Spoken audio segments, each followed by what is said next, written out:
What's going on, everyone? American Leeds YouTube channel. Hope you're doing fantastically well. My name is Alex Simon from Alaska to Australia, Bangkok to Beeston, Woolloomooloo and Kalamazoo. We're live, and we are recording. Most of you will be digesting this Thursday morning, so happy Thursday to everyone. Best way to support the channel is to like the stream. You can subscribe, and the biggest thing I'm doing right now is I am migrating everybody over to, or trying to migrate or build the Spotify channel. So I consume most of my Leeds United content via audio. I subscribe to YouTube Premium. I minimize the the app on my phone, and I listen to all of the Leeds United content creators, just Joe, Ollie, Jeer, everybody. I listen to them in audio format when I'm cleaning, looking at spreadsheets, doing any kind of mundane work. So I listen to a lot of YouTube audio. Some people don't. Some people watch YouTube, and that's how they can consume it. So I am putting these on Spotify. So please follow me on Spotify. This is an impromptu stream. Just wanted to go over the match reaction. I thought the boys played well as they could for a preseason friendly with 5 training sessions against a scum side that is well drilled, understands the Erik ten Hag system, which has been drilled into them for over a year, in the youth setup and the senior setup. So I thought I was expecting a heavier defeat. The fact that it was 2 goals, I think I'm pretty happy with that. It could have been higher, but I felt also like Leeds could have converted some chances as well. Look, standout players. I thought Ruter played well. Jabby played well. I thought Gray played well. I thought he had a fantastic look at goal, and almost, I mean, that would have been the goal of the past few years if Gray converted that. Cine, I thought, was the best player on the pitch. Preveda, let me know what you think about Ian Preveda. This is a player that we're all familiar with, part of the promotion squad. Came up the first year in the Premier League under Bielsa. Was able to express himself, but never really had any in product for me. I think he might be a good option at depth. Preveda, excellent option at depth for me. Big conclusion after the game today, or yesterday when you're digesting this: Luke Bill Ayling cannot start. Not saying he can't be part of the squad. I'm not saying he can't, come in for an odd game. But Bill, and look, he's coming back into fitness. I'm trying to give this guy as much slack as I can. But Bill cannot play 90 minutes. He's got too many mistakes in him. That's one of my conclusions after the last season. After Scum away, where he still had a couple mistakes in him, but he got away with it. He had a hell of a game. He cannot start. He cannot start. And goodbye, Rasmus Christensen. You were worse than Bill Ayling, but he can't play 90 minutes for me. He can't play. He doesn't have it for me. He can start the first 30 minutes brilliantly, but it's just so long. And last year, I'm sorry, but if you remember this, Bill, that side was attacked on purpose more than Firpo's side when Firpo was playing. They deliberately put balls down Bill's channel because they knew that it might not be this one or the next one, but eventually he's going to either fall asleep, he's going to be flat-footed, he's going to be caught looking in another direction, and he's got a mistake in him. I like Bill. He's one of my favorite players. He's one of my favorite players all time, Leeds United.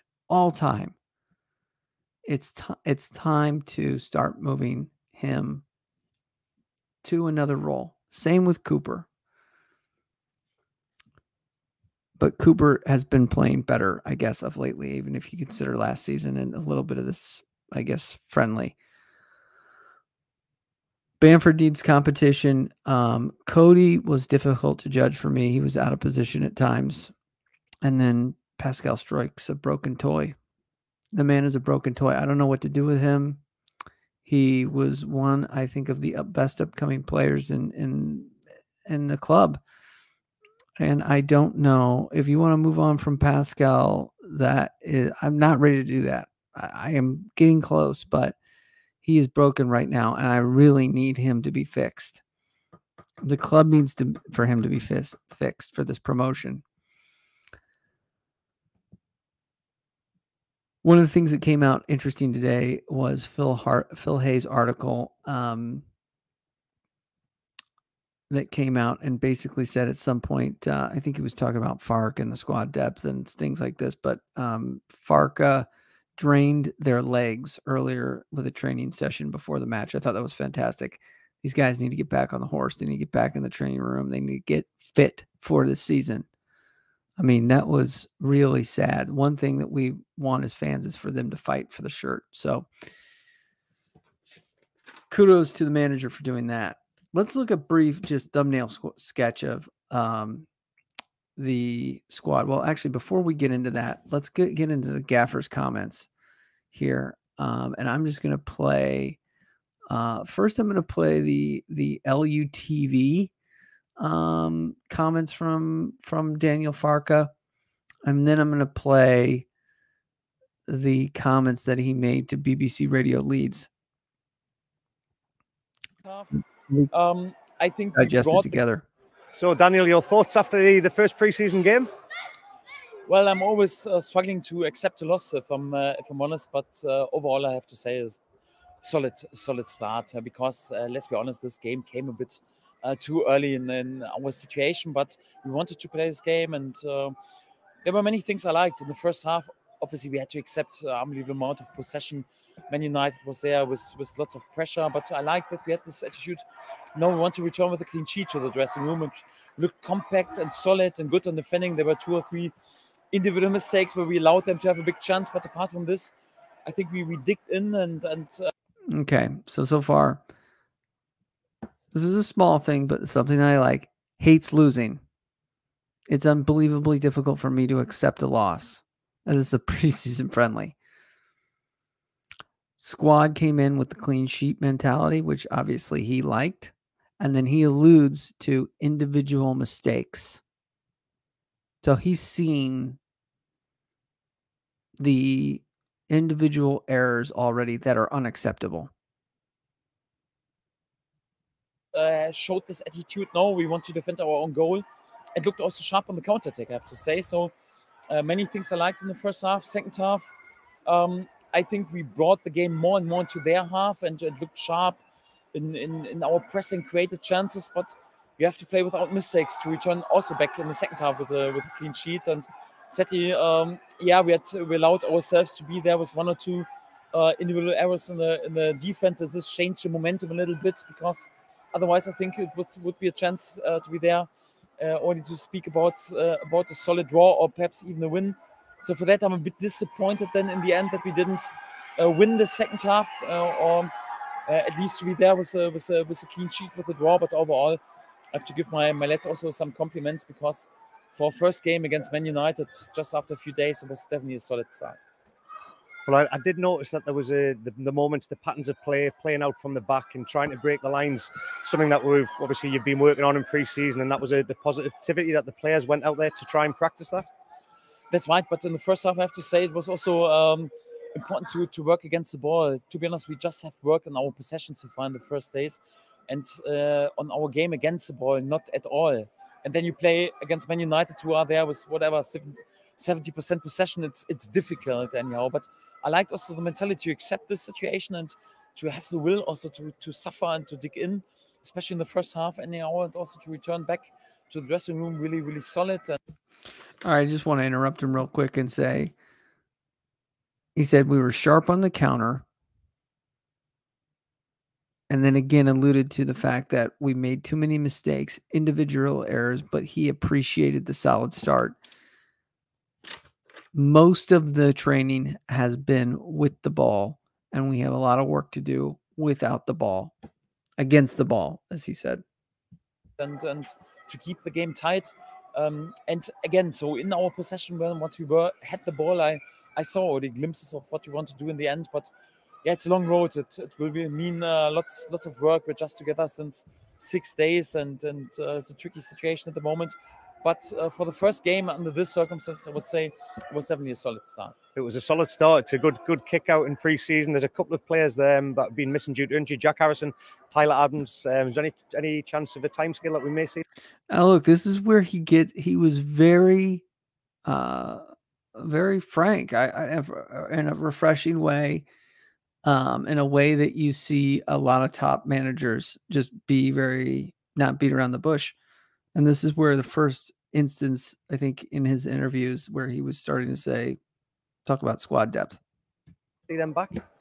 No, it's a bit too early to give you a time frame already. But yeah, we have had to play today without many key players. We know we are in a difficult situation because of the relegation. Also, yeah, there is of course a bit uncertainty about the squad anyhow. So my job is right now to work professional with the players, to work on the fitness level, to make also sure that they had 5 coaches in this year anyhow, that they have then and buy into our ideas or how we want to play, how we want to work, and also to give them some confidence back after difficult years, to give them some stability. And this is my job, and we'll work on this from day to day. But it will be a long road, and we know till the end of August there's lots of time. It will be a tricky 2 months, but we'll work on it. It's a work in progress, and yeah, I enjoyed it so far.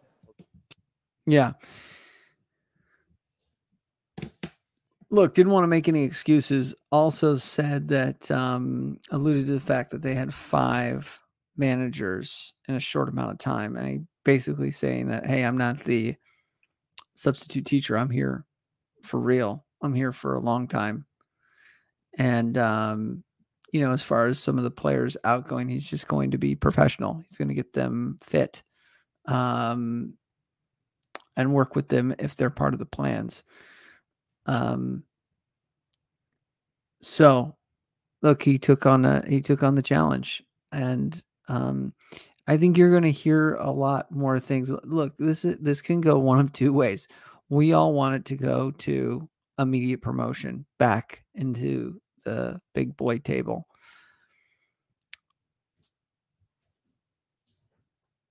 That's where we want it to go. But I think you're going to start to hear a lot of, it's a project.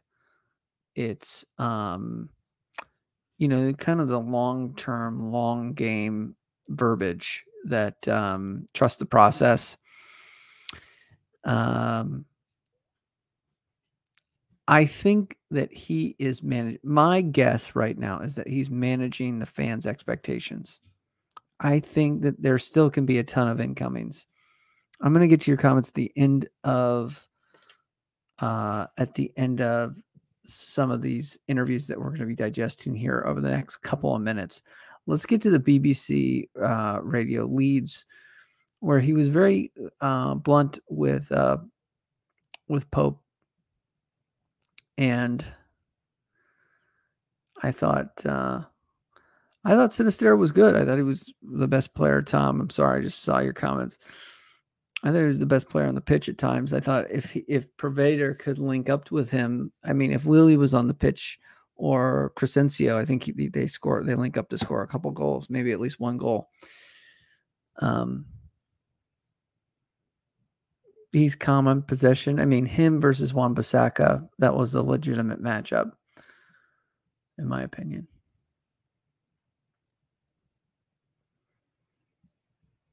And this opponent came a bit too early in preseason, just after being. Firstly, can we get your reaction to the game, the performance, and the result? Yeah, first of all, I'm always struggling once you lose a football game, and I will always struggle during my whole life to accept the loss. But if we're really honest, we also knew that this game and this opponent came a bit too early in preseason, just after being together for 5 days. For that, I have to say the lads were there was a really solid start. I liked in the first half that. We also accepted that Man United is a really good side. They had lots of possession and tried to put pressure on us. But I think it was important to dig in and also to be really, really compact and solid in defending. And I was proud that the lads were able to return back to the dressing room at halftime with a clean sheet. And I think we also looked sharp on the counter attack. Apart from 2 or 3 individual errors, I think we didn't allow them to have too many big chances. Second half, I liked also our... Is that word again? Individual errors. He's seen the individual errors already. Attitude to bring the game more and more into their half. We had good scenes in our pressing, good intensity in our pressing, and it felt a bit that the momentum changes and we could even win this game. But then you have to be also clinical and play without any mistakes in the. You have to be clinical and play without any mistakes. It'll be interesting. His Norwich side, Norwich. Sorry, I'm American. Was clinical. That was a clinical to me. Buendia, Pookie, those boys were clinical. In the back, and sadly we had 1 or 2 individual errors in the situation conceded.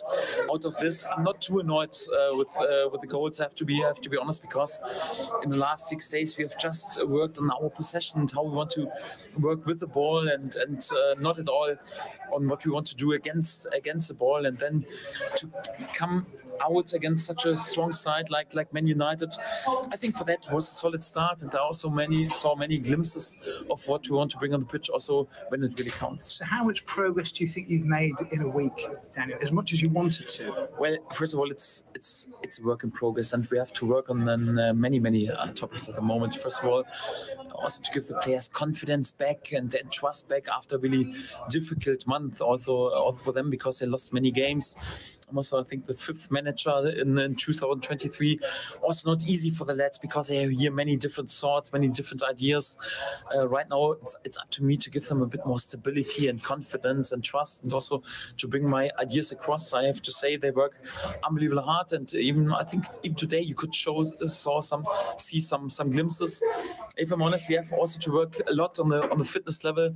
We have worked quite hard during the last 5 days. Didn't pay any attention on this game because I want to get this players fit not for this game but for a long season. So for that they have to work unbelievably hard, and we also know that there is obviously also a bit of uncertainty within the group anyhow due to the situation after relegation and who will then be there when it really counts and all the games start. So it's not an easy situation, a hell of a task I have to say, but I was fully aware of this, and I'm working each and every day in order to be in a good position with this amazing club. And I have to say the players buy into it so far and work unbelievably hard, and hopefully we can go on exactly like this. What can you tell us about the squad, Daniel? We're constantly asked who's come in, who's going. What can you tell us?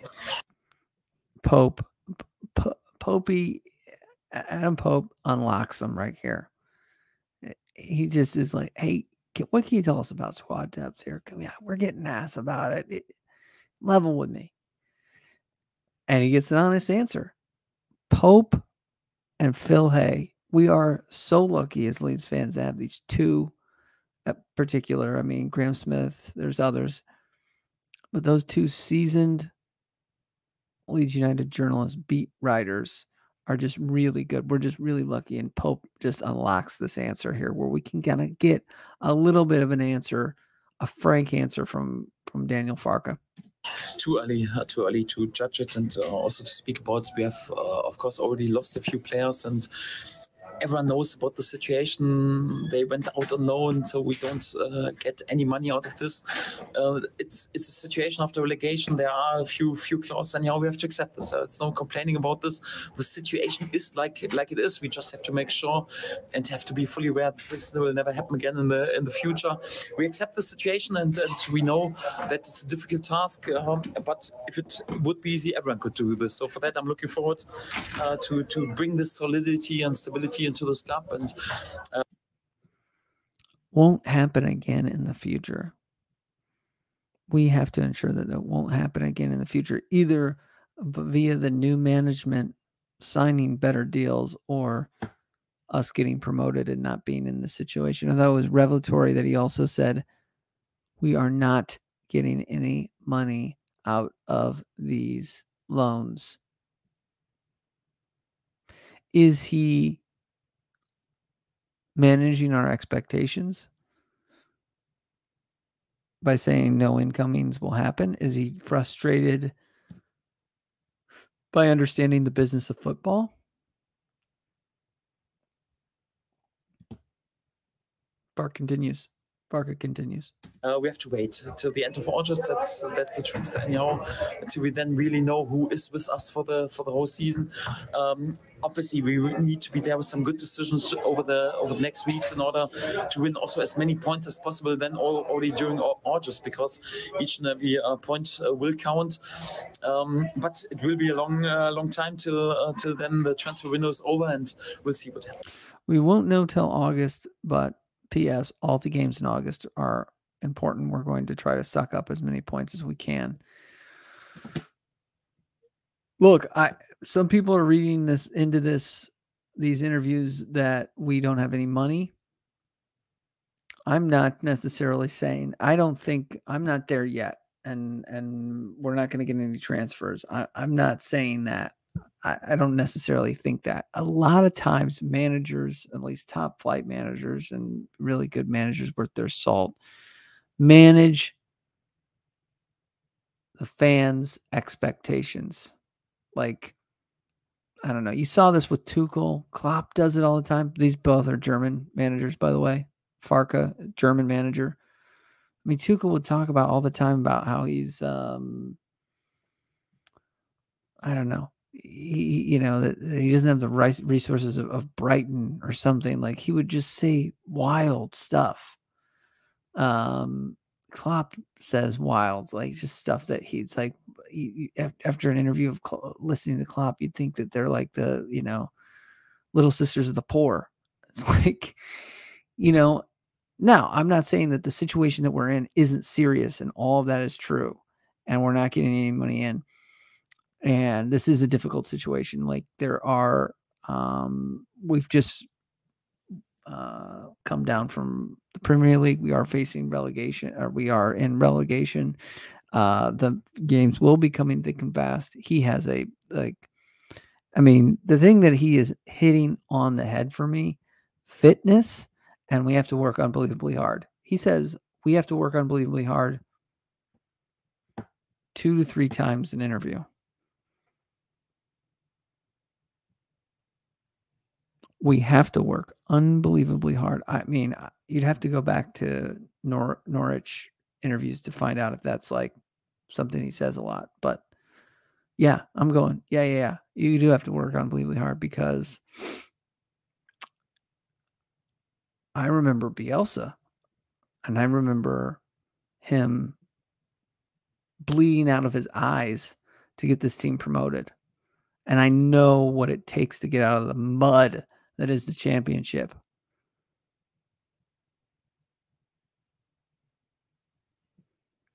So I'm glad he took it. I'm glad he took the job, because he does understand the work that needs to be, the numbers behind the numbers, the daily in and out drive that it takes to be a manager. And Jesse didn't have it. Obviously, Scoobs wasn't there yet in his coaching development. Javi didn't have it, and Big Sam is Big Sam. He's Big Sam now. That we would talk about a gimmick. He was a distraction and an absolute full court shot, half court shot, whatever you want to call it. Stupid. I don't even want to talk about it. I mean, he was whatever. Okay, let's just thumbnail sketch of the squad depth. I want to kind of do this more formally where I can present it, but goalkeeper. Clausen has reported for duty. Basically, I think he came in a couple days ago. Came up, and now I thought he played well. Robles is not in. I don't know if he has to sign a new contract. What's going on with him? And Meslier is still with the squad. Everybody's expecting Meslier to move on. Is Robles the number one keeper? We should probably sign someone there. To me, we should probably sign a number one for me. You want to go with Robles? I wouldn't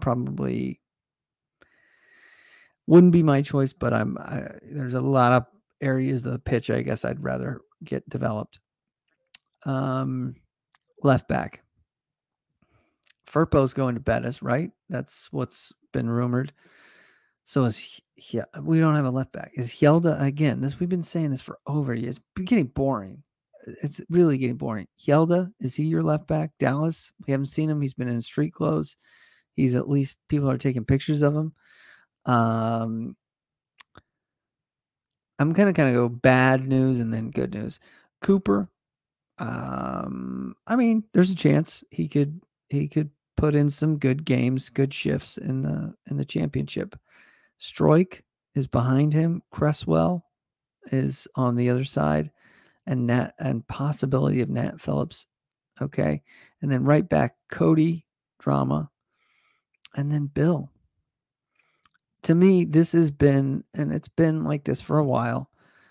Now that the Rasmus Christensen's left, Diego Llorente, who was on loan the second half of last year, and Robin Koch are officially gone out the door on loans. You're thin now at defense. I'm not saying those guys were like big part of the team. I don't know if they should have been. But what I am saying to you is that we need to sign some people on the back line. Not just at left back, probably all across the back line. I'm just going to get through this. I see a couple of comments. I'm going to get through this squad, and then I'm going to jump in on the comments. Midfield. To me, the midfield. I'm sorry. I'm mixing. Oh, I know you guys are probably hitting me. Max Wober. Who is part of the plans. He's part of my big four that I want to keep. You still want to sign at least 3 people to me on the back line. 2 fullbacks, either 2 left backs or a left back and a right back, and I think a center back, whichever side you're thinner at. To me, the midfield is very dependent on Adam staying. I really think he's got to stay. If you don't have Adams, then you have Forshaw, who's very old. And then you just got a bunch of young, unproven guys. Jabby, potential. Gray, potential. Bate, potential. Shackleton, people want to bend him off. Did I mention Forshaw? Okay, so he's, I might be missing somebody there. I'm just trying to do a thumbnail sketch of the squad. The attacking 4 is much more fluid. The attacking, like the 3 and the 4 to the next 3 and 1 are more fluid. But again, there's obvious holes. You got Willie, to me, who could be a number 10, who could be a winger, but Willie, I'm just going to do left wing. Willie, Crescencio, Somerville, Dan James. I mean, you can move these guys around. Don't murder me for where you want to put them. Joffe and Greenwood as a 10. I'm questioning. Question mark. Are those the 10? We need a 10. And then Ruter has recently been linked as a left-sided or right-sided winger by Farke. But I'm just saying, you have Ruter, Harrison, Praveda, Costa. A lot of people want to bin off Preveda and Costa, or at least Costa. Ian Preveda can be a depth spot. And then at 9, really at 9, now that Rodrigo is gone, you got Patty. You got Patty Bamford. So to me, the stuff that's just screaming out right now is left back, probable midfield depth. Well, left back, center back. Okay, I'm just going in no particular order. Probably midfield. Definitely 10 and 9. If you are only picking 3 signings, I would pick left back. If we only make 3 signings this window, left back, I would still sign up center back, but yeah, I'm sorry. I would sign Nat Phillips. So left back, center back, I would sign a 10. And then hope that you can do striker by committee. We don't have a 10.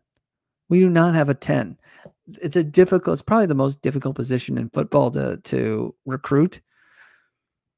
But I think his system relies on a decent 10, on a decent kind of playmaking midfielder 10.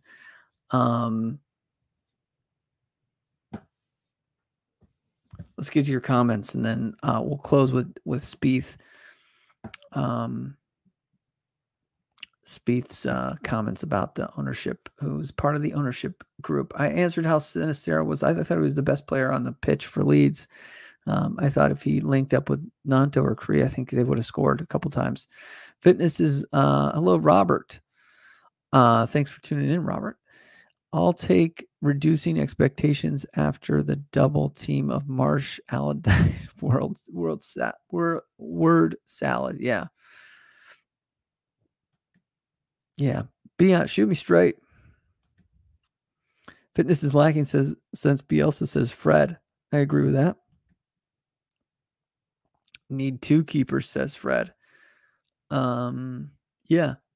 Probably lean towards that one. At least one. Dallas is done. Need at least one new.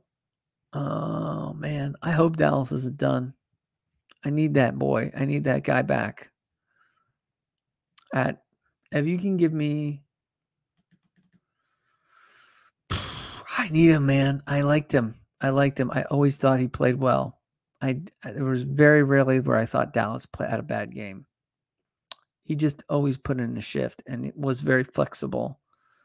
Cody played left back in the second half. Yeah, I saw that. He didn't play right back, and that's why it's tough to judge him. I said that earlier in the stream. I don't think he's the answer at left back. Joe, thanks for tuning in. Carl, hi. Carl, how you doing? Thanks for watching. Did I enjoy the match? I did enjoy the match. I thought it was a good match. I thought they had chances. Let's look real quick before we jump into Spieth. Oh man, I closed that screen. But just look at the match stats, the basic match stats, because I think there's some good signs in there. Even though they were basically the U21s of scum. Right, 2-0, more clinical, more possession, and we had mistakes, right? So 7 shots, that's not bad. I mean, again, this we had 5 days. They've had 15, 16 months under Ten Hag. So let's 1 shot on target, 38% possession, which is more than I was expected. Look, passing accuracy, 84%. Like, that's probably my stat of the game. Why is that? Because we used to have like 60% passing accuracy under Jesse Marsh. So there are patterns of play developing. Fouls 9. I don't care about that. They had 6 offsides as opposed to our 1. That was Patty Bamford's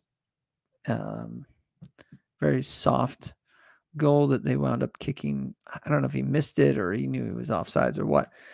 5 corners. So it was a solid win for Scum, but I wouldn't call it a domination. And look, again, I expected this to be like 5-1.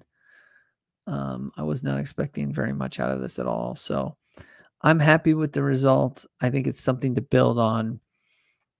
Look, the PR machine of Leeds United social media said it's important minutes. That's all we can really all agree on as fans. It was important minutes tonight or yesterday.